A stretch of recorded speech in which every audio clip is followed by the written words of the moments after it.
GMO अर्थात् अनुवंश परिवर्तन गरिएको बिउ नेपालमा भित्र्याउने कि नभित्र्याउने भन्ने बहस यतिखेर चलिरहेको छ।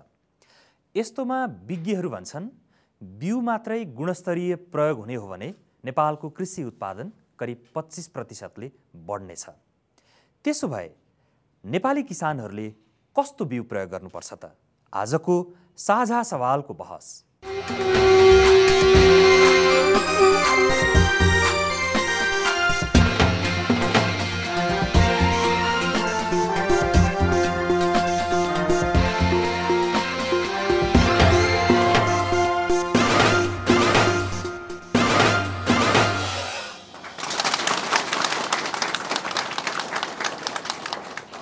स्वागत छ साझा सवालमा। म नारायण श्रेष्ठ।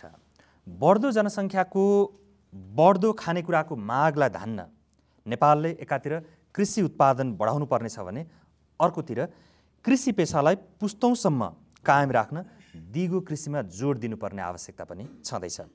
के नेपाली किसानले उत्पादन बढाउने खालको बिउ प्रयोग गर्न पाइरहेका छन् त? अहिले बिउ सम्बन्धी छलफलमा हामीसँग आज हुनुहुन्छ बिउ बिजन गुणस्तर नियन्त्रण केन्द्रका प्रमुख डिलाराम भण्डारी। बिउ बिजन गुणस्तर नियन्त्रण कार्यालयले दुई किसिमको भूमिका निभाउँछ।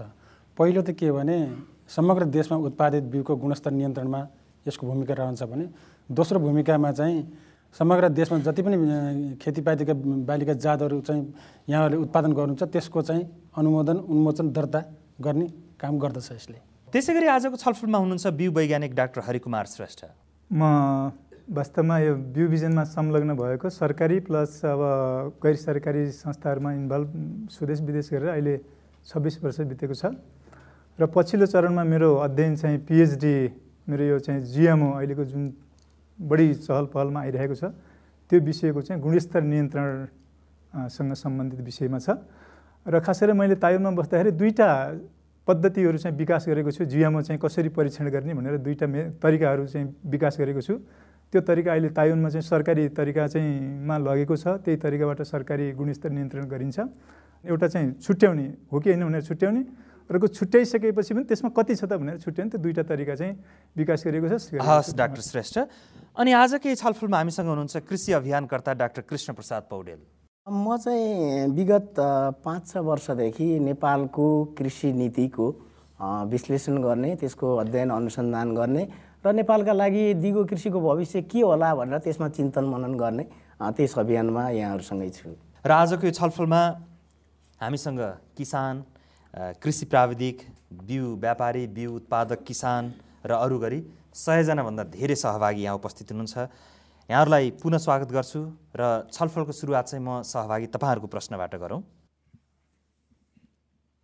मेरो नाम बाबु काजी नायदु, म भक्तपुर जिल्ला बागेश्वरी गाविस वार्ड नम्बर 8 बस्छु। मेरो प्रश्न चाहिँ उहाँ डिलाराम सरले छ। नेपालमा विभिन्न समयमा योभन्दा आगामी दिनहरूमा हाइब्रिड बिउहरू धेरै भित्रिए, किसानहरूले अन्दाज अनुरूपमा लगाए पनि, तर यस वर्ष यो जुन DY69 धान आयो, यो धानमा चाहिँ 2-3 वर्ष अगाडि किसानले राम्रै उत्पादन लिएको थियो र यो वर्ष चाहिँ भक्तपुर जिल्लामा या काभ्रे जिल्लामा एकदम नराम्रो बिग्रियो। यो DY69 धान बिग्रेकोमा भक्तपुर किसानले पटक पटक गरी धेरै पटक माग र आन्दोलन गरिसके, तर यो धानको क्षतिपूर्ति के, कति र कहिलेसम्म उपलब्ध हुन्छ, म यो प्रश्न राख्न चाहन्छु। धन्यवाद। बाबुकाजी, तपाईँ पनि त्यही धान लगाएर धान नफलेको किसान हो? कति क्षेत्रफल? मेरो यसपालि मैले 7 रुपियाँ लगाएको थिएँ, तर पहिलो घाँसमै ढुङ्गा भने चाहिँ मेरो यो पटक नराम्रोसँग बिग्रियो। एक मुरी पनि फलेन र? धान त खास फल्दैन भन्दा पनि फरक पर्दैन र त्यसको पराल पनि एकदम नराम्रो के झुस्नो मात्र भयो, बसले खुवाउनु पनि अति नराम्रो भयो। धान र पराल दुईटै काम लाग्यो? दुईटै काम लागेन। तपाईँको वरिपरिको छिमेकी किसानहरूले पनि त्यही धान लगाएको थिए? प्रायः जस्तो धेरै लगाएको थिए यसपालि। उनीहरूको पनि फलेन? बिग्रियो। के भनेर बिउ बेच्नेहरूले चाहिँ यो धान लगाउनु पर्छ भनेर तपाईँलाई भनेर लगाउनु भयो? नत्र पहिला अरू लगाइरहनु भएको थियो होला? बिउ बेच्नेहरूले यो लगाउनु भनेको थिएन कि, मैले चाहिँ 2-3 वर्ष अगाडि अरू किसानले लगाएर, भक्तपुर किसानले लगाएर राम्रो भएको देखेँ र मेरो पनि राम्रो होला कि केही बढी उत्पादन लिउँला भन्ने आशले लागेको थिएँ, तर यसपालि बिग्रियो। हस् बाबुकाजी, म जवाफ लिउँ त्यस भए डिलाराम भण्डारीज्यू तपाईँबाट। त्यो DY69 भन्ने धान तपाईँहरूले सिफारिस गर्नुभएको धानको बिउ त होला होइन? अब हो, त्यो कस्तो हो भने चाहिँ DY69 धान चाइनिज हाइब्रिड हो। हाम्रो प्रक्रियागत रूपमा चाहिँ विभिन्न ऐन नियमको दायराभित्र रहेर प्रक्रियागत रूपमा चाहिँ यसलाई चाहिँ दर्ता गरिएको हो र नेपाल सरकारले यसलाई सूचीकृत गरेको छ। तर यो सूचीकृत गरेको जात चाहिँ विशेष गरेर तराई र भित्री मधेसको लागि मात्रै हो। यो मध्य पहाडको लागि सूचीकृत गरेको र यस क्षेत्रलाई चाहिँ खेतीपाती गर्नको लागि त्यो धान चाहिँ सिफारिस गरिएको होइन। तर यहाँ भयो के भने तराईलाई सूचीकृत गरिएको धान कसरी काठमाडौँमा बिक्री हुन आयो त? त्यो धानको बिउ चाहिँ बदमासी कसको भएको रहेछ त? त्यो बिउ लगाउने किसानको कि बिउ बेच्ने विक्रेताको कि? अब यसमा यस्तो छ, अब कस्तो छ भने यसलाई चाहिँ भन्नुपर्दाखेरि एक त बिउ जुन आयातकर्ता हुनुहुन्छ उहाँले चाहिँ बिउ बेच्नु हो, उहाँको पनि दोषी देखिन्छ। त्यसको अतिरिक्त हाम्रा किसान दाजुभाइहरूले पनि त्यो सूचीकृत नभएको चाहिँ यो क्षेत्रमा सिफारिस नभएको जातलाई चाहिँ अङ्गीकार गर्नु हो, त्यसमा पनि किसान दाजुभाइहरूको पनि अलिकति कमजोरपना छ भन्ने कुरा मैले चाहिँ भनिरहेको छु। जिल्ला कृषि विकास कार्यालय भक्तपुरले विभिन्न किसिमको तालिमहरू दिँदाखेरि चाहिँ होइन DY69 हाइब्रिड धान यो दर्ता गरेको छ नि तपाईँहरूले चाहिँ लगाउन मिल्दैन भन्दै पनि किसानहरूले चाहिँ विगतको चाहिँ त्यो उत्पादनलाई चाहिँ देखेर चाहिँ जस्तै उहाँले भर्खर मात्र पनि भन्नुभयो छिमेकीहरूले लगाउनु भयो, राम्रो उत्पादन देखियो, त्यसको आधारमा मैले लगाएँ भन्नु। त्यसरी नै त्यसको त्यो धान चाहिँ बढ्दै गएर समग्र किसानहरूले चाहिँ त्यसरी लगाउन थाल्नु हो। तर नेपाल सरकारले चाहिँ यस क्षेत्रको लागि चाहिँ सिफारिस गरेको होइन। त्यसमा चाहिँ भन्नुपर्दाखेरि नेपाल सरकार दोषी चाहिँ होइन। अब यसमा त बिउको कमजोरी कारण किसानहरूलाई पहिलो गाँसमै ढुङ्गा पर्यो। भक्तपुरको यो DY69 भन्ने चिनिया धानको हाइब्रिड बिउको उदाहरण उहाँले आफ्नो पीडा सुनाउनु भयो। सरकारी अडान तपाईँले राख्नुभयो डिलाराम भण्डारीज्यू। यो विषयसँगै जोडिएको अरू किसानहरू पनि यहाँ हुनुहुन्छ भने तपाईँहरूको म लिइहाल्छु नि। त्यही हाइब्रिड धानलाई जोडेर यहाँ कुरा राख्न चाहन्छु। म सुलोचना छाजु भक्तपुरबाट। र अहिले उहाँले कुरा उठाउनु भयो स्वीकृति प्रदान नगरिएको धान भक्तपुरका किसानहरूले लगायो भन्ने कुरा उठाउनु भयो। अहिले भक्तपुरमा जुन हाइब्रिड धान अहिले 69 त्यहाँ प्रयोग गरेको छ त्यसबाट करिब भक्तपुरका जनताहरूको 17 करोड रुपैयाँ बराबरको धानबाली नष्ट भएको छ।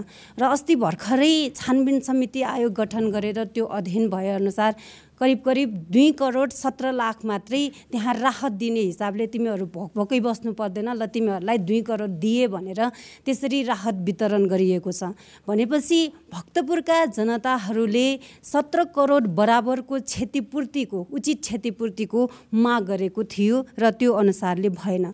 अब यहाँ म के प्रश्न गर्न चाहन्छु भन्दाखेरि दिलाराम भण्डारीज्यूलाई यदि स्वीकृति प्रदान नगरिएको बिउ उत्पादन त्यहाँ प्रयोग गरिएको छ भने त्यसलाई हामीले राम्रोसँग किन अध्ययन गर्न सकेनौँ र त्यो बिउको परीक्षण नगर्ने कृषि वैज्ञानिकहरूको पनि कमजोरी हो कि भन्ने मलाई लागेको छ। ठिक छ, तपाईँसँगै अर्को एकजना पनि उहाँले पनि हात उठाउनुभयो। म उहाँको पनि प्रश्न लिइहाल्छु, त्यसपछि जवाफ लिउँला। डिलाराम भण्डारीज्यू ख्याल गरिदिनु होला प्रश्न चाहिँ है। सरले चाहिँ म विनम्र अनुरोध के गर्न चाहन्छु। मेरो भक्तपुर जिल्ला रमेशबहादुर श्रेष्ठ चाङनारायण गाउँ विकास समिति वार्ड नम्बर 1 मा म बस्छु।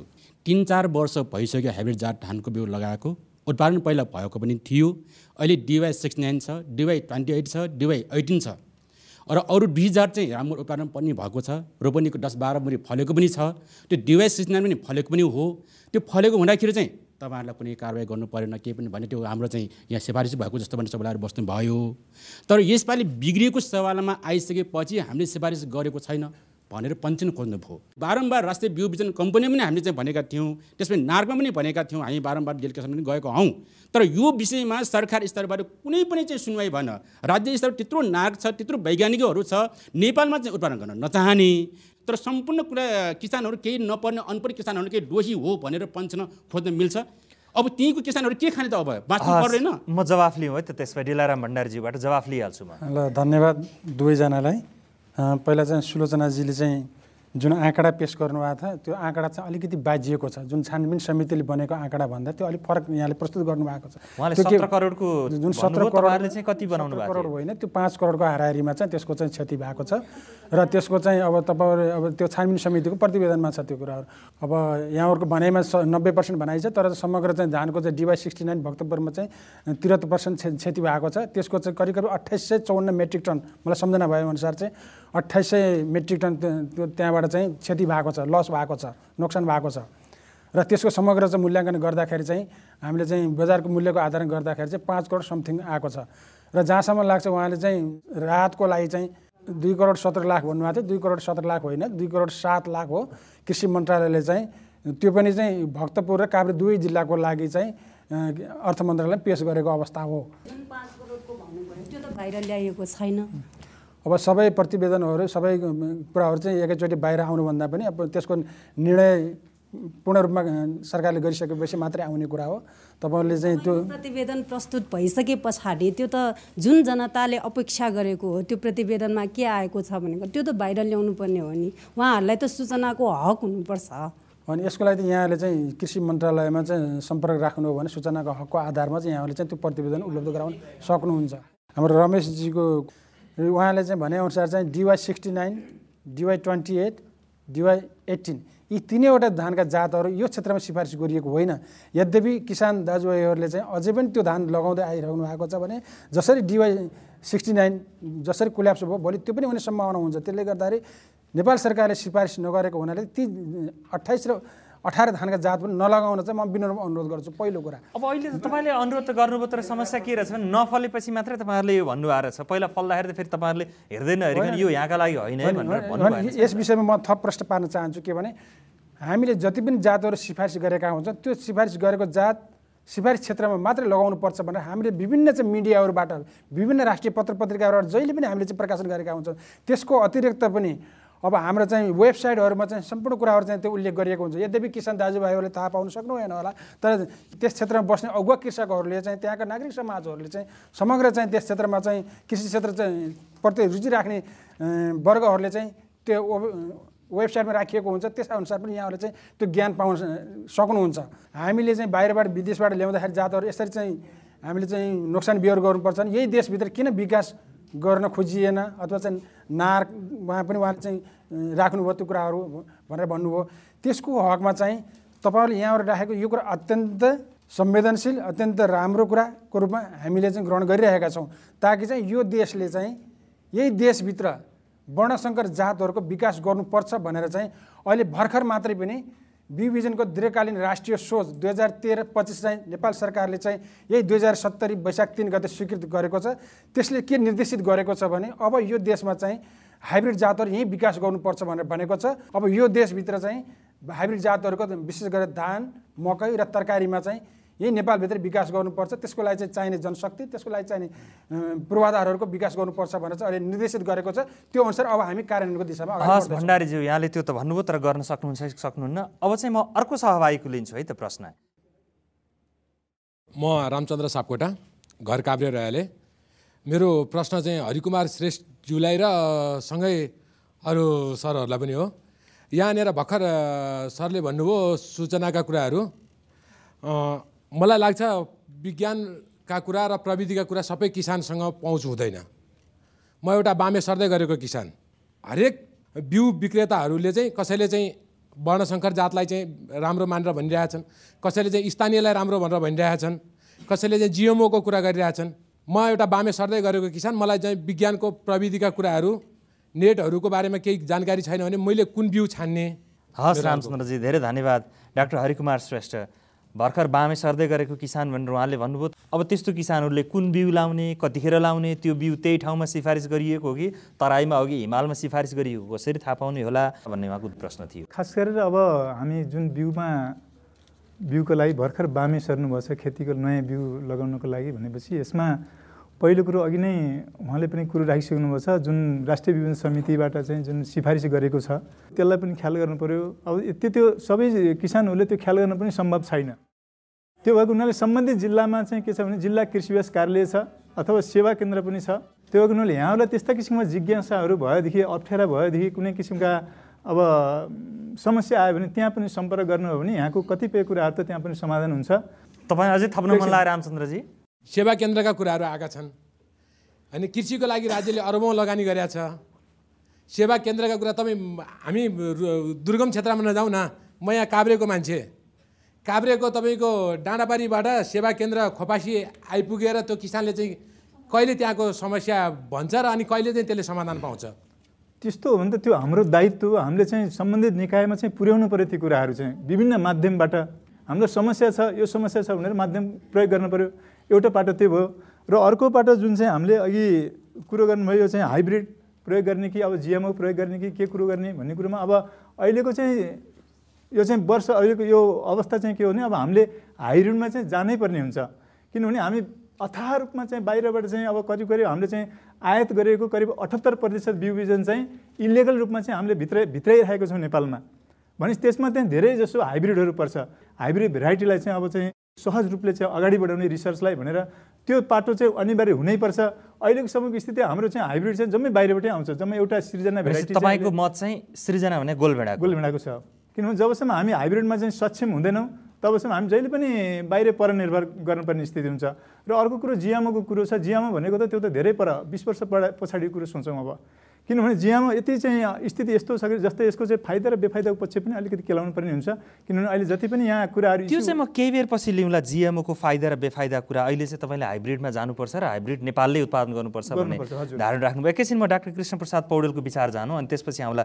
बिउको विषयलाई हेर्दाखेरि किसानले दुःख र दुविधा दुइटै पाएको, दुइटै अवस्थामा भएको यहाँ बुझ्न सकिन्छ। सरकारी संयन्त्र पनि त्यत्तिकै छन्, बिउ मापन गर्ने, गुणस्तर अनुसन्धान गर्ने अथवा नयाँ बिउ उत्पादन र वितरण गर्ने।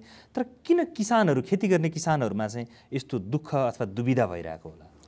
म आधारभूत कुराबाट सुरु गरौँ भन्ने लाग्छ होइन। यो बिउ भनेको वास्तवमा चाहिँ नेपाली किसानलाई परनिर्भर बनाउने एउटा महत्त्वपूर्ण कडीको रूपमा छ।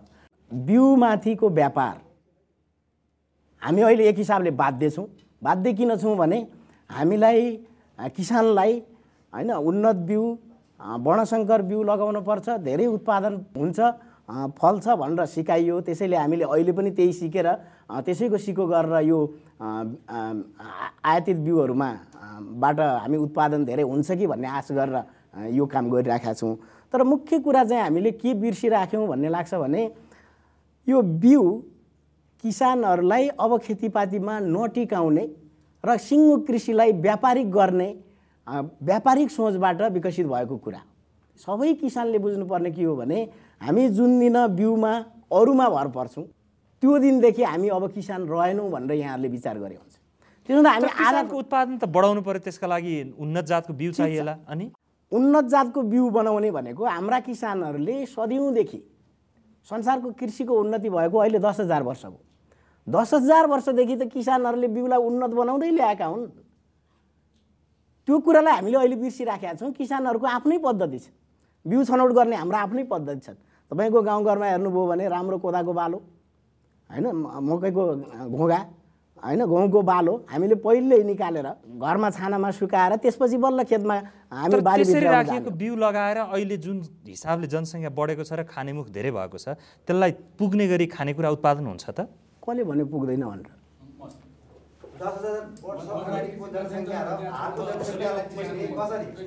होइन, ठिक छ, सिङ्गो जनसङ्ख्या बढेकोमा कसरी पुग्दैन एउटा प्रश्न।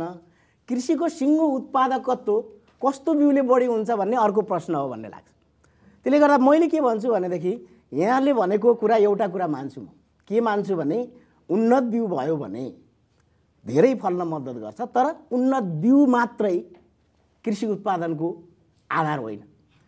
त्यसो हो भने त उन्नत बिउ ल्याएर गमला राख्दा फल्नु पर्ने नि, फल्दैन नि त। त्यसका लागि चाहिने कृषि प्रविधिको कुरा छ। हामीले अहिले कृषि प्रविधिमा धेरै विचार गरेका छैनौँ। हामीले अहिले बिउको मात्रै कुरा गरेका छौँ। हुन त प्रसङ्गले अब बिउमा समस्या देखिया हुनाले बिउको कुरा चल्यो, तर हामीले सिङ्गो प्रविधिबाट विचार गऱ्यौँ भने बिउ एउटा मात्रै पाटो हो। त्यसमा चाहिने आवश्यक मलजलको कुरा, त्यसको व्यवस्थापनको कुरा, त्यसको स्याहार सम्भारको कुरा होइन, त्यो सबै कुरालाई सँगै नहेर्ने हो भने हामी त्यही बिउमै अड्किराख्छौँ र हाम्रो सिङ्गो मानसिकता कहाँ जान्छ भने राम्रो बिउ, वर्णशङ्कर बिउ भयो भने मात्रै हाम्रो कृषि हुन्छ भन्ने मानसिकतामा हल्दिन्छु। त्यसो भए किसानले उत्पादन बढाउन के नेपालको रैथाने बिउ जुन ठुला घोगा मकै, लामो फलेको काँक्रा अथवा घिरौँला बिउ राख्ने, राम्रो बाला कोदो वा गहुँ राख्दा त्यही नै हुन्छ त? त्यही तरिकाले पुग्छ उत्पादन? म त्यही मात्रै भन्दिनँ, तर त्यो एउटा महत्त्वपूर्ण र प्रभावकारी तरिका हो र जुन तरिकाले अहिलेसम्म हाम्रो कृषि टिकेको। हामी कहाँनिरबाट चुक्यौँ भनेर पनि हेरौँ। हामी 60 वर्ष अगाडि विदेशबाट आयातित वर्णशङ्कर बिउ भित्राउने कुरामा आयौँ। हाम्रा जटिलताहरू त्यहाँदेखि छ। तर डाक्टर हरिकुमार श्रेष्ठले त वर्णशङ्कर हाइब्रिड बिउमै जोड दिनुपर्छ उत्पादन बढाउने हो भनेर भन्नुभयो त अघि। हाइब्रिडलाई हामीले वर्णशङ्करलाई बुझ्ने परिभाषाको कुरा पनि गरौँ। वर्णशङ्कर पनि थरीथरीका छन्। हाम्रा किसानले 2 थरी मकैलाई सँगै ल्याएर क्रस गराएर बन्ने पनि वर्णशङ्कर हो। हामीले अहिले हाम्रो सामाजिक संरचनामा चाहिँ के भन्छौँ, अन्तर्जातीय बिहा भन्छौँ नि, त्यो पनि त आफैमा वर्णशङ्कर बनाउने प्रक्रिया हो एउटा। त्यसो हुँदाखेरि वर्णशङ्कर बिउलाई चाहिँ हामी दुईटा, एउटा व्यापारिक उद्देश्यले वर्णशङ्कर बिउलाई नपुंसक बनाउने र सधैँ किसानलाई चाहिँ परनिर्भर बनाउने वर्णशङ्कर बिउको कुरा गर्ने कि हामी चाहिँ बिउलाई हैन अब यो परागसेचनको प्रक्रियाबाट क्रस फर्टिलाइजर भन्छ हैन अङ्ग्रेजीमा हामीले चाहिँ दुई जातकोलाई मिसाएर चाहिँ उन्नत जातको बिउ बनाउने भन्ने दुईटा फरक फरक प्रविधि र फरक फरक सोचका कुरा हुन्। त्यसमा हामीले के रोज्ने भन्नेमा पनि विचार गर्नु। त्यसो भए एकैछिन है त म डिलाराम भण्डारीज्यू दुईजना वैज्ञानिकको अलिकति फरक दृष्टिकोण आयो। अब सरकारको चाहिँ के हो नीति? यो बिउ कस्तो बिउलाई प्रोत्साहन गर्ने सरकारको नीति हो? हाइब्रिड कि अहिले भइरहेको परम्परागत कि अझ हरिकुमार श्रेष्ठले भने जस्तो 20 वर्ष पछाडिको जिएमओ भने जस्तो? त्यसपछि म सानो कुरो बिचमा घुसाउन चाहन्छु। अझै सानो कुरो जस्तै सानो कुरो मैले हाइब्रिडलाई मात्रै फोकस गरेँ होइन, अबको पुस्ता भनेको के भने हाइब्रिडमा पनि जानुपर्छ भन्न खोज्या। तर हाम्रो चाहिँ कतिपय भेराइटीहरू जातहरू यस्ता जातहरू छन्, हाम्रो चाहिँ नेपालकै जातहरू पनि धेरै नै चाहिँ राम्रा जातहरू छन् जुन चाहिँ अब विदेशमा पनि मन पराएको छन् र हाम्रो चाहिँ गुणस्तर खस्किएको र हाम्रो के हो त्यो चाहिँ? जस्तै अब चाहिँ मुलाकै पनि छ, मिनोअर्ली होइन, मकै नै पनि छ, धानहरू पनि छ, बाहिर मन पराएको छ। जस्तै भारतमा गइरहेको छ, व्यापक रूपमा गइरहेको छ, इलिगल रूपमा, त्यसलाई च्यानलाइज गरेको छैन। हाम्रो जुन किसिमले अहिले विकास भएका केही महत्त्वपूर्ण जातहरू छ त्यो पनि राम्रो छन्, त्यसलाई पनि प्रमोट गर्नु पर्यो। र अर्को पाटो भनेको त हामीले वारोवारी चाहिँ अब हाइब्रिड लिएर आइरहेका छौँ, किसानहरू हाइब्रिड भनिरहेका छन्, उत्पादकत्व चाहिँ बढेकै छ होइन त्यसबाट पनि। तर अर्को जेनेरेसन भनेको के हो त भन्दाखेरि हाइब्रिडलाई पनि फोकस गर्नुपर्छ भन्न खोजेँ मैले चाहिँ। हजुर, त्यसो भए डिलाराम भण्डारीज्यू कस्तो खालको बिउलाई प्रोत्साहन गर्ने सरकारको नीति हो? बिउ भनेको यो अन्तर्राष्ट्रिय वस्तु हो, यो केवल नेपालको मात्रै हो, यो चाहिँ अन्तर्राष्ट्रिय यस्तो वस्तु हो जुन वस्तु चाहिँ एक देशबाट अर्को देशमा चाहिँ जान सक्छ। अमेरिकाको बिउ यहाँ आउन सक्छ, यहाँको बिउ रसिया जान सक्छ, रसियाको बिउ विभिन्न देशहरूमा जान सक्छ। 4 किसिमका उसमा चाहिँ यसलाई वर्गीकरण गरिएको छ अहिले बिउमा। हेर्नुहोस् है, यो एकदम जान्न पर्ने कुरा छ। पहिलो कुरा त के हो भने चाहिँ प्योर लाइन जातहरू भन्छौँ हामीहरू। प्योर लाइन जात भनेपछि हामीले चाहिँ परापूर्व कालदेखि खेती गरिँदै आएको, जसमा चाहिँ धान, गहुँ, मकै र विभिन्न बालीका जातहरू छन्, हामीले परापूर्व खेती गर्दै आएको। अर्को चाहिँ के हो भने चाहिँ हाइब्रिड।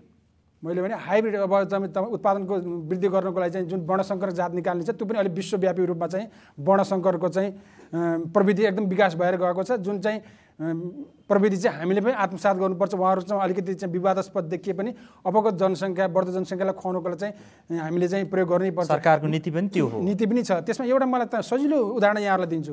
हामीले चाहिँ वर्णशङ्करलाई आत्मसात कसरी गर्नुपर्छ भने हामीले खच्चर भनेको वर्णशङ्कर हो कि होइन? हो। गधा र घोडाको हो। र यो त हामी सदियौँदेखि हामीले खच्चर प्रयोग गरेका छौँ। यदि पहाडी क्षेत्रमा प्रश्न यहाँनिर आयो, खच्चरले भारी त धेरै बोक्छ, तर खच्चरको बिउ लगाएर अर्को खच्चर उत्पादन हुँदैन। अब तपाईँले भनेको वर्णशङ्कर धान, मकै, गहुँ, कोदो अरू जुनसुकै बालीमा किसानले खेती त उत्पादन बढाउला अथवा खेती गर्ला, तर उसले अर्को वर्ष त्यही आफैले खेती गरेको धान बिउ राखेर अर्को वर्ष ब्याड राख्न नसक्ने नमिल्ने भएपछि उसले सधैँ त्यो कुन कम्पनीले धानको बिउ उत्पादन गर्छ त्यही कम्पनी, अझ भनौँ यो कर्पोरेट सिन्डिकेटको मारलाई किसानले त थेग्न नसक्ने प्रसङ्ग यहाँनिर आयो नि त। होइन, यसमा यस्तो छ, मैले दुईवटा किसिमको भने है। अब त्यसपछि म तपाईँको जवाफमा जान्छु। तेस्रो के हो भने चाहिँ जिएमओ र अरू त्यसपछि चौथो चरणमा चाहिँ के चाहिँ टर्मिनेटर जिन भन्छ। हेर्नुहोस्, रोप्यो त्यसमा सुसाइडल जिन राखेको हुन्छ। हेर्नुहोस् है, रोपिसकेपछि उत्पादन हुन्छ तर फेरि त्यो रोपेपछि उम्रिँदैन। हेर्नुहोस् है, 4 किसिमका जातहरूको प्रविधिहरू विकास भइरहेछ विश्वमा। तर अहिले हामी जाने भनेको चाहिँ खुला सेचित जात र वर्णशङ्करमा मात्रै जाने हो। अहिले हामी जिएमओ र टर्मिनेटेड बिउमा चाहिँ हामी जान सक्दैनौँ। अहिले हाम्रो अवस्था त्यो होइन। र जहाँसम्म लाग्छ चाहिँ अब अहिलेको सन्दर्भमा चाहिँ किसानले आफ्नो घरमा उत्पादन गरेको बिउ फेरि चाहिँ अर्को वर्ष त्यही बिउ रोप्न सक्छन्, जसले गर्दा आफ्नो आत्मनिर्भर हुन्छ भन्ने भनाइमा चाहिँ अबको सन्दर्भमा त्यो सहमत हुन सकिँदैन। अब भनेको के हो भने कमर्सियलाइज हुन्छ, नयाँ नयाँ जातहरू विकास भइरहेका छन्। नयाँ नयाँ जातहरू विकास हुने क्रममा चाहिँ नेपाल सरकारले विशेष गरी नेपाल कृषि अनुसन्धान परिषदबाट चाहिँ नयाँ जातहरू आइरहेका छन्। ती नयाँ जातहरूको बिउ चाहिँ त्यही अनुसार चाहिँ त्यसको प्रविधिहरू विकास भएको हुनाले चाहिँ त्यस्ता किसिमका बिउहरू प्रयोग गर्नुपर्ने हुन्छ। तपाईँको भनाइबाट अब जो 4 किसिमका बिउ मध्ये एउटा परम्परागत बिउ, अर्को चाहिँ वर्णशङ्कर हाइब्रिड बिउलाई सरकारले प्राथमिकता दिन्छ, नीति त्यो भन्ने प्रश्न रह्यो। जिएमओ र टर्मिनेटेड भनेको उत्पादन हुने तर त्यसलाई बिउ बनाउन नमिल्ने त्यो खालको बिउलाई प्रोत्साहन दिँदैन सरकारको नीति भन्नुभयो। तर किन बजारमा यति धेरै यो अब एउटा कुनै कम्पनी अमुक कम्पनीको नाम लिएर जिएमओ नेपाललाई भित्राउन लाग्यो, भित्रिने भयो भनेर यति धेरै हल्ला खल्ला यो रोदन किन त? होइन, यसमा यस्तो छ, के छ भने अब अहिले जति पनि बजार सञ्चार माध्यममा आएको छ विशेष गरेर भन्नुपर्दा मोन्सान्टो कम्पनीलाई लिएको छ। तर हामीले हाम्रो चाहिँ पोलिसीले के भन्छ भने विशेष गरेर चाहिँ राष्ट्रिय कृषि नीति 2061, राष्ट्रिय विभाजन नीति 2056, त्यसै गरी चाहिँ अब अन्य नीतिहरू कृषि जैव विविधता नीति, यसले के भन्छ भने अन्तर्राष्ट्रिय बजारमा कृषिका कुनै पनि नयाँ प्रविधिहरू विकास भएका छन्, जुन प्रविधिहरू हाम्रो देशका प्रविधि भन्दा अत्यन्त उच्च स्तरका छन् भने त्यस्ता प्रविधिबाट चाहिँ नेपालका किसानहरू पनि लाभान्वित हुनुपर्छ भन्ने बनाइरहेको छ। त्यस अर्थमा चाहिँ हामीले अन्तर्राष्ट्रिय सङ्घ संस्थाहरूले, निजी क्षेत्रहरू, त्यहाँका सरकारी क्षेत्रहरू, गैर सरकारी क्षेत्रले विकास गरेका प्रविधिहरूलाई पनि हाम्रो स्थानीय हावापानी सुहाउँदो किसानले मन पराएको खण्डमा चाहिँ हाम्रो प्रक्रियागतमा विभाजन नियमको परिधिभित्र रहेर त्यसलाई प्रक्रियागतमा अगाडि बढाएर हामीले दर्ता गरेर त्यस्ता बिउबिजनलाई चाहिँ नेपालमा पनि बिक्री वितरणमा किसानको लाभान्वितको लागि चाहिँ प्रयोगमा ल्याउनुपर्छ भन्ने मान्यता अनुसार हामीले गरेको हो। त्यो नेपाल सरकार जिएमओ र टर्मिनेटेड सिड पनि अरू प्रविधि विकास भएको देशबाट नेपाल आउन सक्छन् त्यसबादेखि होइन। त्यो अवस्था त्यो छुट्टै विषय हो। त्यसमा त मैले भने त्यो हाम्रो चाहिँ नीतिले चाहिँ ऐनले त्यसमा चाहिँ बोलेको छैन अहिलेसम्म के भनेको छ भने जिएमओको लागि चाहिँ विशेष गरेर चाहिँ अध्ययन अनुसन्धान गर्न सकिन्छ। अहिलेसम्म नेपालमा जिएमओ र तपाईँले भनेको जुन 4वटा मध्ये पछिल्लो 2टा जिएमओ र टर्मिनेटेड बिउहरू आएका छन् कि छैनन् त? आएका छैनन्। यो अब हस्, अब म एकैछिन सहभागीमा जान्छु। धेरैले हात उठाउनु भयो। मेरो नाम नेमकृष्ण श्रेष्ठ हो। म काभ्रे उर्गचन्दी नालाबाट केही प्रश्नहरू राख्न यहाँ आउँदैछु। मैले 2048 सालमा टिस्यु कल्चर प्रविधिबाट आलु खेती सुरु गरेको थिएँ। MS42 जातको पेरुबाट एउटा टेस्ट ट्युबमा सानो टिस्यु ल्याएर त्यसबाट मल्टिप्लिकेसन गरेर बिउ निकालेको थिएँ। तर नेपाल सरकारले त्यतिखेर यसमा वाट भन्ने रोग लाग्छ, हिमाली भेगमा लानु हुँदैन भनेर त्यसमा ब्यान गर्यो। तर त्यो आलु आज भोलिसम्म पनि बजारमा त्यतिकै रूपमा छ, उत्पादन बढी भएर। तर त्यतिखेर नेपाल सरकारले किन त्यसलाई चाहिँ रोक लगाएको हो, त्यो प्रश्न उहाँलाई राख्न चाहन्छु। म वर्णशङ्कर जातका कुनै पनि बिउ ल्याउँदाखेरि नेपाल सरकारले ट्रायल गर्ने ठाउँ छ कि छैन? कतिपय रोगहरू चाहिँ को आधारमा चाहिँ ती बालीहरूलाई ती क्षेत्रमा चाहिँ निषेध गरिएको हुन्छ। जस्तै यहाँले भन्नु वार्ड डिजिज, आलुमा लाग्ने वार्ड डिजिज रोग भन्नुभयो। त्यसै गरी एक क्षेत्रमा लाग्ने रोग त्यो अर्को क्षेत्रमा त्यसलाई प्रवेश गर्न रोक लगाइन्छ। त्यो चाहिँ क्वारेन्टाइन सिस्टमबाट जान्छ। त्यो उहाँको प्रश्नको एउटा आशय थियो, परीक्षण गर्ने ठाउँ ल्याबहरू छ कि छैन भन्ने पनि सरकारी निकायसँग। 292 जात हाइब्रिड जातहरू धान, मकै र चाहिँ तरकारीमा गएर सबै विदेशबाट आयात भइरहेका छन् है। ती जातहरू चाहिँ हामीले चाहिँ हाम्रो आबोहवामा विशेष गरेर नेपाल कृषि अनुसन्धान परिषद अन्तर्गतका फार्म केन्द्रहरूमा परीक्षण गरिसकेपछि परीक्षणबाट चाहिँ हाम्रो देशमा भएका जातहरूभन्दा उत्कृष्ट देखिएको खण्डमा मात्रै त्यसलाई प्रक्रियागत रूपमा हामी अगाडि बढाउने हो। त्यो परीक्षण हुन्छ। बिना परीक्षण उहाँले दिनुभएको त्यो आलुको उदाहरणमा त किसानले उत्पादन धेरै भएर मन पराएर लगाए, तपाईँहरूले अनुमति नदिए। यसमा यस्तो छ, किसानहरूले भन्ने कुरा एउटा कुरा हुन्छ, तर हाम्रो वैज्ञानिक सम्मत, हाम्रो कानुन सम्मत हामी जानुपर्ने हुन्छ। जसले गर्दा एकछिनको लागि उहाँले उत्पादन गर्नुहुन्छ त कानुनले अब उहाँहरूले किसानले उत्पादन गरेर बजारमा खानेले खाइरहेको छ। रोग लाग्ने सम्भावना बढेपछि नेपाल सरकारले त्यसलाई चाहिँ सिफारिस गर्दैन। हस्, म अरू सहभागीहरूको लिन्छु अलिकति पछाडिपट्टि। नमस्ते, म सृष्टि सिंह श्रेष्ठ काठमाडौँमा बस्छु, तर म चाहिँ औरै क्षेत्र नम्बर 6 मौतरीमा म सानो एउटा खेती पनि गर्न सुरु गरिरहेको छु। त्यस भएर यसको खेती गर्दै हुनुहुन्छ? हाम्रो चाहिँ धान, गहुँ, अनि त्यसपछि फलफुलमा आँप, अनि आलु, प्याज अहिलेको लागि। साथै बानेश्वरमा पनि सानो एउटा विषादी फ्री, पेस्टिसाइड फ्री सानो अर्ग्यानिक फार्म पनि खोलेको छु मैले। त्यस भएर यो विषय मेरो लागि अझ पनि नजिक छ मनको।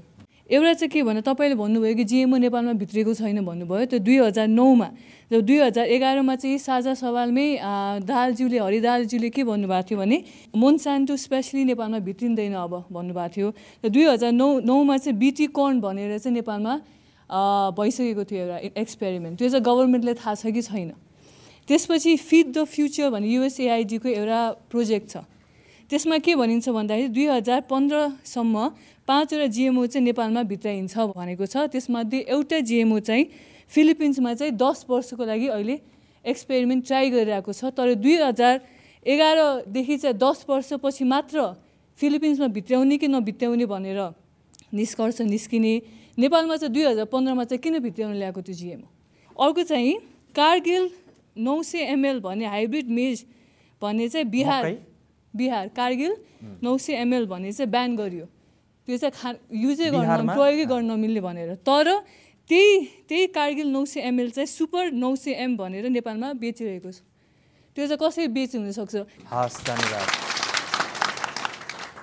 र यसमा चाहिँ पहिला यहाँहरूको कुरामा भन्दाखेरि चाहिँ 2009मा चाहिँ यो मोन्सान्टो कम्पनीद्वारा चाहिँ जिएमओ टेस्ट भएको छ भन्नुभएको छ। यो चाहिँ सत्यता होइन। हाम्रो सरकारी संरचनामा त्यो कुराहरूको चाहिँ हामीलाई जानकारी छैन। र त के भने जब नेपाल सरकारलाई त्यो जानकारी हुँदैन त्यो वैधता पनि हुँदैन। त्यो जहाँसम्म 2015सम्म यसलाई चाहिँ वितरण अगाडि बढाउने भन्ने छ त्यो कदापि होइन। मैले भनिसकेँ हामीले जति पनि जातहरू चाहिँ दर्ता गर्छौँ, बाहिरबाट आउने जातहरूलाई हामी दर्ता गर्छौँ। त्यो दर्ता गर्दाखेरि चाहिँ त्यो दर्तामा हामी सोधेका हुन्छौँ तपाईँको जातमा जिएमओ छ कि छैन, यो टर्मिनेट प्रयोग भएको छ कि छैन भनेर त्यहाँ सोधिएको हुन्छ। त्यो सोधेको आधारमा उसले छैन भनेपछि अनि त्यो जातलाई चाहिँ हामीले प्रक्रिया गर्दा अगाडि बढाउँछौँ र जुन परीक्षण गर्छौँ। सोद्धा त ढाँट्दैलाई छैन भनेर होइन, यसो हुन्छ। उहाँहरूले चाहिँ ढाँट्ने भने लिखित रूपमा दिएको हुन्छ। त्यो लिखित रूपमा यदि चाहिँ त्यस्तो ढाँटियो भने त भोलि त उहाँको कानुनको दायरा छैन टेस्ट गर्ने साँच्चै त्यो भित्र त्यस्तो चिज छ कि छैन भनेर। जति पनि हाइब्रिड जातहरू भित्रिएका छन् त्यो चाहिँ हाम्रो विभिन्न गुणस्तर नियन्त्रण केन्द्रले चाहिँ अनुगमन गरिरहेको छ। त्यो अनुगमन गर्दाखेरि हामीले जति पनि स्याम्पलहरू चाहिँ हामीले चाहिँ कलेक्सन गरेका छौँ ती जातहरूमा हामीले टेस्ट जिएमओ टेस्ट गर्ने हामीसँग ल्याबोरेटरी छ। त्यो ल्याबोरेटरीले टेस्ट गरेको आधारमा चाहिँ अहिलेसम्म जिएमओ भित्रिएको छैन। यो चाहिँ यहाँहरूले यसरी बुझ्नुपर्ने हुन्छ। त्यसमा एकैछिन डाक्टर हरिकुमार श्रेष्ठ, नेपालमा जिएमओ भित्रिएको छैन, तपाईँले त्यसमै पिएचडी गरेको त्यो सत्य हो? मैले 2008मा चाहिँ अब पूर्वको चाहिँ यो के अरे हेटौँडाबाट पश्चिम महेन्द्रनगरसम्मै चाहिँ स्याम्पल मकैमा चाहिँ स्याम्पल लिएर चाहिँ ताइवानको चाहिँ जुन चाहिँ यो इन्टरनेसनल सिड टेस्टिङ एसोसिएसन भन्छ, अन्तर्राष्ट्रिय बिउ परीक्षण संस्थाको चाहिँ एउटा आधिकारिक ल्याबमा चाहिँ गएर परीक्षण गरे हो। र त्यतिखेर केही पनि थिएन। तर हामी कहाँ अहिलेसम्मको जुन हामी ल्याबमा चाहिँ अब केही कुराहरू कमी कमजोरी छन्। जस्तै त्यहाँको म्यान पावर चाहिँ अलिकति उहाँलाई चाहिँ तालिम प्राप्त चाहिँ गराउनुपर्ने शङ्का गर्नुभयो ल्याब नै त्यति क्षमतावान छ कि छैन, जिएमओ हो कि होइन भनेर थाहा पाउनला भनेर भन्नुभयो। तर तपाईँलाई सोधेको चाहिँ जस्तो सहभागीले भन्नुभयो जिएमओ भित्रिसकेको छ नेपालमा, डिलाराम भण्डारीजीले छैन भन्नुभयो, तपाईँले अध्ययन गर्दा चाहिँ भित्रिएको छ? यसमा एउटा 2012मा चाहिँ मैले साधारण पूर्वदेखि पश्चिमसम्म एउटा चाहिँ अध्ययन गरेको थिएँ गएको सालमा। त्यसमा चाहिँ एकजना कुनै व्यापारीले कपासको चाहिँ जिएमओ चाहिँ लिएर आएर चाहिँ परीक्षण गर्नुभएको भन्ने कुरो चाहिँ जानकारीमा आएको छ। अब त्यसमा जिएमओ भनेर यति धेरै कुराकानी गरियो, खासमा अब कतिले नबुझिरहे पनि हुन सक्नुहुन्छ के होला यो जिएमओ भनेको। तपाईँले गरेको पिएचडीको आधारमा अत्यन्तै सरलमा भनिदिनुहोस् न के हो त्यो जिएमओ? जस्तै मकैमा क्रस गर्नु भनेको क्रस गरेर अर्को बाली निकाल्नु साधारण प्रक्रिया भयो। तर यसमा जिएमओमा के हुन्छ भन्दाखेरि एउटा बालीमा त्यो सम्बन्धित नै नभएको अर्को चाहिँ प्राणीको हुनसक्छ, बालीको हुनसक्छ अथवा अन्य बिरुवाहरूको चाहिँ जिनहरू लिएर चाहिँ घुसाइन्छ। जस्तै भनौँ न मकैको चाहिँ अब किरा निरोधक चाहिँ अब एउटा जात बनाउनु पऱ्यो भने त्यसमा चाहिँ अब ब्याक्टेरियामा यस्तो किसिमको जिन हुन्छ कि त्यहाँ चाहिँ किरा नलाग्ने जिन हुन्छ, त्यो चाहिँ क्राइजिन भन्छ। त्यसलाई चाहिँ त्यो जिन चाहिँ त्यसबाट निकालेर अनि मकैमा चाहिँ राखेर अनि त्यसलाई चाहिँ नयाँ चाहिँ एउटा जात चाहिँ विकास गरिन्छ भने त्यो चाहिँ कि त्यस्तो प्रक्रियाले त्यस्तो जिन हालेको मकै मान्छेले खायो भने मान्छेलाई पनि केही घुन किरा नलाग्ने हुन्छ कि झन् धेरै किरा लाग्छ? कुनै चाहिँ अब रोग नलागोस् भनेर गरिन्छ, कुनै किरा नलागोस् भनेर गरिन्छ, कुनै चाहिँ अब गुणस्तर सुधार्ने। जस्तै धानमा चाहिँ अब भिटामिन ए बढाउने अथवा मकैमा भिटामिन सी बढाउने। र खासै त्यस्तो खाँदाखेरिमा चाहिँ के छ भन्दाखेरिमा दुई किसिमका नतिजाहरू चाहिँ देखिरहेको छ। कन्ट्रोभर्सियल चाहिँ अब राम्रो कि नराम्रो छ त? त्यस भए राम्रो पक्ष त अब के हो भन्दाखेरि अब उत्पादन चाहिँ अलिकति बढाउने भयो र कहिले कहिले के छ भने यसलाई वातावरणलाई पनि अलिकति राम्रो गर्छ भन्ने छ। किनभने अब बायोफ्युल जस्तो चाहिँ चिजहरू चाहिँ प्रयोग गर्दाखेरिमा अब अन्य खनिज चाहिँ फ्युल प्रयोग गर्नुभन्दा त्यो चाहिँ राम्रो भनेर चाहिँ, किनभने कार्बन डाइअक्साइड चाहिँ त्यसले चाहिँ ननिकाल्ने, कम निकाल्ने भएको हुनाले त्यो चाहिँ राम्रो भन्ने छ। त्यस्तै गरेर अर्को चाहिँ अब के छ भने हर्बिसाइडहरू प्रयोग गर्दाखेरिमा अब बालीलाई चाहिँ केही पनि नगर्ने, अब चाहिँ हर्बिसाइडकै झारपात चाहिँ नाश गर्ने। त्यस्तै कीटनाशक औषधि चाहिँ छर्न नपरेको कारणले गर्दाखेरिमा अलिकति त्यहाँ त्यसलाई चाहिँ त्यतापट्टिबाट कीटनाशक औषधिको चाहिँ खपत चाहिँ कम गर्ने। त्यस्तो किसिमको पोजिटिभ यो चाहिँ सकारात्मक पक्ष त्यो भयो भने नकारात्मक पक्ष के छ भन्दाखेरिमा किराले जब त्यो चाहिँ खान्छ, खाइसकेपछि अब मकै भनौँ न मकै चाहिँ किरा नलाग्ने मकै जिएमओ मकै खायो भने अब त्यो भित्र गइसकेपछि आन्द्रामा चाहिँ सानो सानो पाल बनाइदिन्छ। पाल बनाइदिएपछि अब त्यहाँ पाचन शक्ति नै नाश बनाउँछ। र त्यस्तै मुसामा चाहिँ मान्छेमा त परीक्षण गर्ने कुरो भएन। मुसामा परीक्षण गर्दाखेरिमा के छ भन्दाखेरिमा त्यो नेगेटिभ नकारात्मक पाटो चाहिँ उसको चाहिँ जुन यो सन्तान उत्पादन गर्ने चाहिँ क्षमता कम हुने मुटुको चाहिँ अलिकति समस्या आउने, त्यसपछि किडनीको समस्या आउने, त्यस्ता कारणले गर्दाखेरि अब त्यो समस्या मान्छेमा नि नहोला भनेर भन्न नसक्ने स्थिति छ। त्यस्तै गरेर पशुलाई बनाएको कहिले कहिले के हुन्छ, पशुको लागि बनाएको क्राइनाइजिन हालेर बनाएको छ मकै, लेबलिङ नै गरेन भन्दा मिसयुज हुने चाहिँ अब मान्छेले खायो भने त्यो चाहिँ अब असर गर्न सक्ने सम्भावना पनि पाल पर्ने, त्यो सन्तान उत्पादन क्षमता कमजोर हुने हो, कमजोर त अवश्य बनाउँछ, पालै पर्ने भनेर मान्छेमा चाहिँ खासै परीक्षण गरेको छैन। मुसामा परीक्षण गरेर हेर्दाखेरिमा चाहिँ अब त्यसमा एकैछिन डाक्टर कृष्ण प्रसाद पौडेलज्यू तपाईँबाट जानु, तपाईँ त होइन सकेसम्म रैथाने बिउहरू त्यसैलाई विकास गर्ने त्यो नै सबभन्दा उत्तम हुन्छ भन्ने तपाईँको सुरुको तर्क थियो।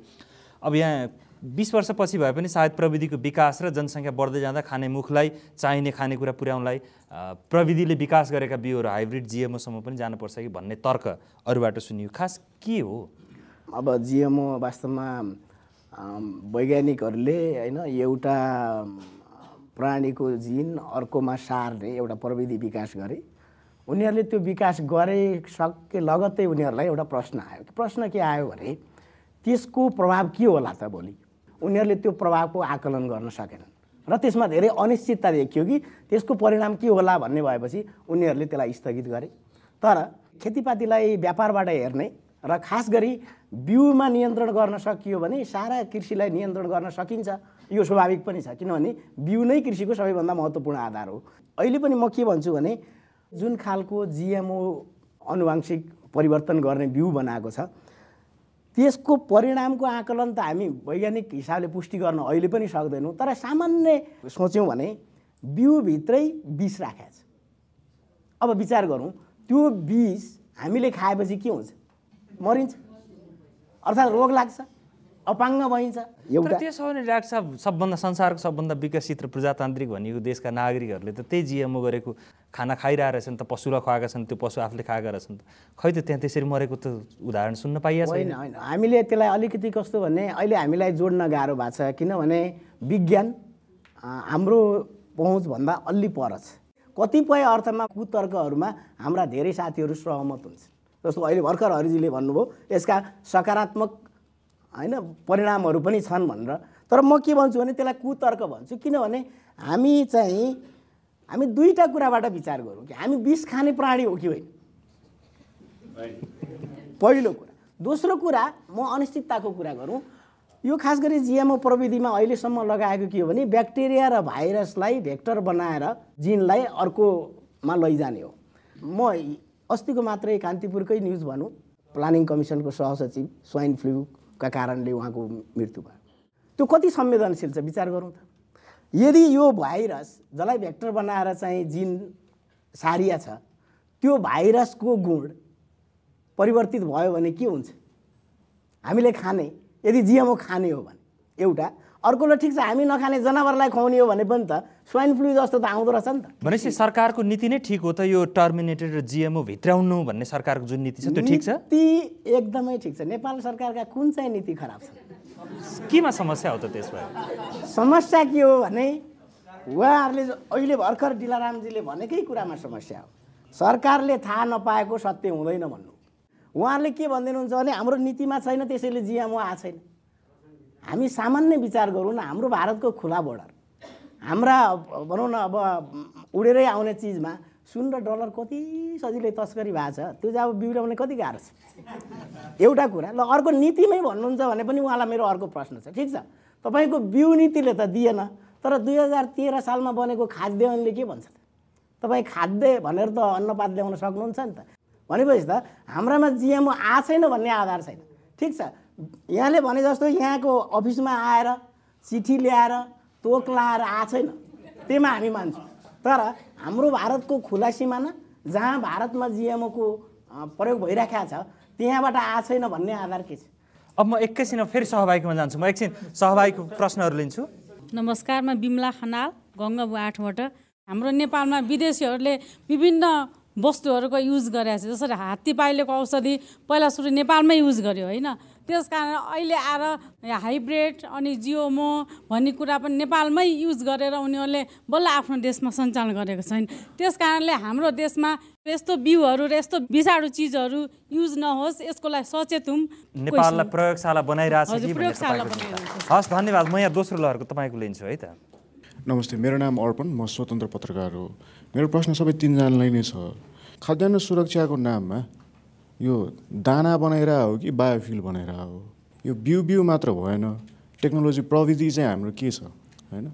त्यो हाइब्रिडहरू ल्याउँदाखेरि चाहिँ त्यसको चाहिँ ज्ञान के छ? यहाँ हाम्रो कृषकहरूसँग त्यो ज्ञान के छ? अर्को चाहिँ के भने 2009 सालमा चाहिँ बिटी कर्नको ट्रायलको रिपोर्ट चाहिँ तपाईँलाई चाहिन्छ भने मलाई सम्पर्क गर्नुहोस्, वेबसाइटमा छ त्यो पनि है। अनि फिड द फ्युचरको मल्टी इयर स्ट्राटेजी 2015सम्म लागू हुने डकुमेन्टमा 5वटा GMO भेराइटीको नाम दिएको छ। त्यसमा vitamin A fortified maize, high iron rice, drought and flood tolerant rice, early harvest rice र प्रोटिन रिच मेज सिड भित्राउने भनेर लेखेको छ। सरकारले यो डकुमेन्टहरू पढाएको छ कि छैन? हस्, म जवाफ लिइहाल्छु लिराम भण्डारीको, अनि त्यसपछि म डाक्टर श्रेष्ठमा आउँछु।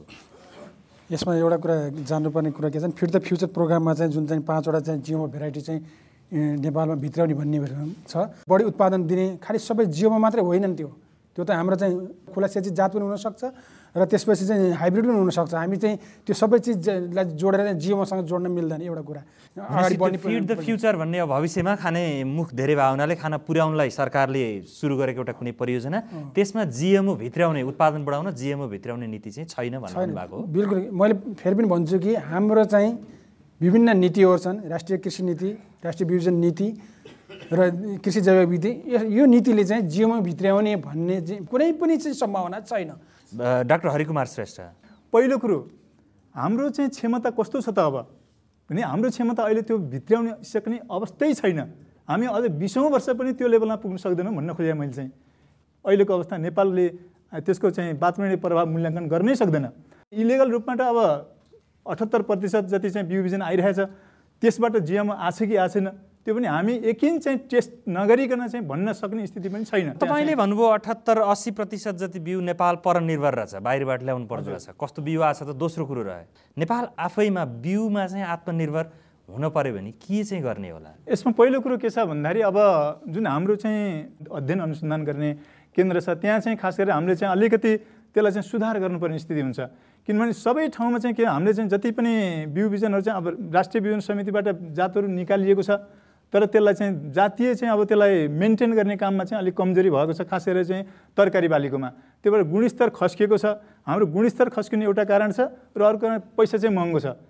अनि त्यो भएर पनि अनि बाहिरबाट चाहिँ लागत महँगो छ, लागत महँगो छ। क्वालिटी कन्ट्रोल, गुणस्तर नियन्त्रण चाहिँ जुन पद्धति छ त्यो पनि अलिकति हामीले चाहिँ सबै ठाउँमा चाहिँ अब त्यो समेट्न सकिरहेको छैन। दिलाराम भण्डारीजी हो, यसमा एउटा कुरा चाहिँ नेपालको अवस्थामा हालको सन्दर्भमा चाहिँ विशेष गरेर आयात हुने भनेको 3टा बालीमा मात्रै हो, तरकारी बालीमा, मकै बालीमा र धानमा, र समग्र अन्य बालीहरू हामी बिउमा आत्मनिर्भर छौँ। हाम्रो आफ्नै बिउ प्रयोग भइरहेको छ। धानमा पनि हाइब्रिड लगायत अन्य जातहरू 8-10% भन्दा बढी बिउ आयात भएकै छैन। त्यसमा तपाईँले अघि दिएको तथ्याङ्क 292 जात हाइब्रिड बिउ जुन आयात गरिन्छ त्यो के हो? म भन्दैछु मकैको भागमा चाहिँ अलिक बढी छ, किन हाइब्रिड मकै बढी भएको हुनाले चाहिँ हाम्रो आकलनमा अहिले चाहिँ तथ्याङ्क यसो सामान्य हेर्दाखेरि चाहिँ 30-40% त्यो पनि चाहिँ बढी गरेर चाहिँ तराईको हकमा मात्रै बढी छ भनेपछि तरकारी चाहिँ मोर देन 50%, 50% भन्दा बढी चाहिँ हाइब्रिड आयात भएकै हो। र अर्को एउटा कुरा मैले जोड्न पर्ने के छ भने चाहिँ जस्तो GMOको कुरा धेरै उठ्यो, इन्डियामा पनि बिटी कटन बाहेक अरू चाहिँ GMO सिडहरू सरकारले चाहिँ ओपन रूपमा छोडिदिएको छैन। जब इन्डियामा त्यसरी छोडेको छैन, नेपालमा कसरी आउँछ यो हामीले जान्नुपर्ने कुरा हो। अवैध रूपमा पनि GMO भित्र चान्सेस नेपालमा छैन। किसानले खोजेको बिउ, चाहेको बिउ, उत्पादनले धेरै हुने बिउ नेपालमै उत्पादन गर्न चाहिँ के तयारी छ त्यो चाहिँ जान्न मन लागेको। नेपाल सरकारले 2070 वैशाख 3मा चाहिँ बिउ बिजनको दीर्घकालीन राष्ट्रिय सोच 2013-25 ल्याएको छ। सन् 2025 सम्ममा चाहिँ यो देश बिउमा आत्मनिर्भर हुनुपर्छ, आयात प्रतिस्थापन हुनुपर्छ। जुन यहाँले उठाइराख्नु भएको छ प्रश्न, आयात प्रतिस्थापन हुनुपर्छ र यो देशमा भएको सम्भाव्य बालीहरूको बिउ चाहिँ अन्तर्राष्ट्रिय बजारमा जानुपर्छ, निर्यात प्रवर्धन हुनुपर्छ। 3टा कुरा भनेको छ भने अर्को मूल कुरा के भनिएको जोड दिएको छ भने त्यसले चाहिँ अब देशमा चाहिने बिउ र किसानले चाहेको जात, स्थानीय हावापानी सुहाउँदो जात उचित मूल्यमा ठिक समयमा किसानको घर दैलोमा राज्यले उपलब्ध गराउनुपर्छ भन्ने मान्यता यो अहिलेको बिउजन दीर्घकालीन राष्ट्रिय सोचले चाहिँ निर्देशित गरेको छ। त्यसअनुसार चाहिँ कृषि मन्त्रालय, त्यस मद्दतका रहेका चाहिँ सम्पूर्ण निकायहरू त्यसअनुसार परिचालित हुने क्रममा हामी अगाडि बढिसकेका छौँ। एकैछिन त्यसपछि कृष्णप्रसाद पौडेलज्यू, सरकारको नीतितिर छ अगाडि बढ्नु पनि भएर छ, तर साँच्चै बढेको छ कि अथवा के भइरहेछ तपाईँलाई लाग्छ चाहिँ? हाम्रा नीति दस्तावेज ठिक छन्, हाम्रा नेताका भाषण पनि ठिक छन्, अहिले डिलारामजीको कुरा पनि ठिक छ, किनभने यी सबैले हुनुपर्छ मात्रै भन्छ। हुनुपर्छ त हामी सबैले भन्न सक्छौँ नि, के गाह्रो छ। त्यसो हुँदाखेरि मुख्य कुरा के भने कसरी हुन्छ भन्नेमा कुरा गरौँ न। त्यसरी हेऱ्यो भनेदेखि म के भन्छु भने यो बिउ चाहिँ किसानको परनिर्भरताको जड हो, यसका बारेमा हामी कसरी विचार गर्छौँ भन्ने महत्त्वपूर्ण प्रश्न छ। यो नाफा कमाउने कम्पनीहरू व्यापारीहरू चाहिँ बिउलाई उनीहरूले महत्त्वपूर्ण आधार देखे। तर मलाई अब के भन्न मन लाग्छ भने अहिले पनि 88% बिउ हामी आन्तरिक व्यवस्थापनबाट चलाइराखेका छौँ। अहिले यहाँले जति ठुल्ठुला कुरा गर्नुभयो त्यो 12%को कुरा। त्यसले गर्दा म दुईवटा कुरामा कुरा गरौँ। म यहाँहरूलाई एउटा सानो उदाहरण दिउँ। 1800 धानका जात थिए 60 वर्ष अगाडि, अहिले घटेर 100मा झरेको छ। त्यसले गर्दाखेरि हामीले दुईवटा महत्त्वपूर्ण आयाममा विचार गर्नुपर्छ भन्ने लाग्छ बिउको कुरा गर्दा। एउटा महत्त्वपूर्ण आयाम के हो भने हाम्रो जैविक विविधता, खास गरी बालीको विविधता कसरी जोगाउने जसले हाम्रो जोखिमहरू घटाउँछ। दोस्रो कुरा हामी हाम्रै तहमा, हाम्रो नेपालकै तहमा यहाँले भनेको वर्णशङ्कर अर्थात् उन्नत भनौँ न धेरै उत्पादन हुने बिउ उत्पादनको सोचहरू कसरी विकास गर्ने। मलाई लाग्छ यो दुईवटा प्रश्न भित्र केन्द्रित भएर हामी सबैले विचार गऱ्यौँ भने, र खास गरी सरकारले, किन सरकारको त नीति रहेछ त समयमै सुलभ तरिकाले सस्तो तरिकाले बिउ किसानको ढोकामै पुर्याउने भन्ने त नीति रहेछ त। अनि त्यही त भनिहालेँ नि, हुनपर्छ भन्ने छ कि त्यो नीतिमा। हाम्रा स्थानीय बालीहरूलाई छनौट प्रक्रियाबाट उन्नत बनाउँदै लाने हो, किनभने अहिले पनि 88% बिउ त्यही नै प्रयोग भइरहेको छ। त्यसो हुँदा त्यसलाई एउटा गरौँ।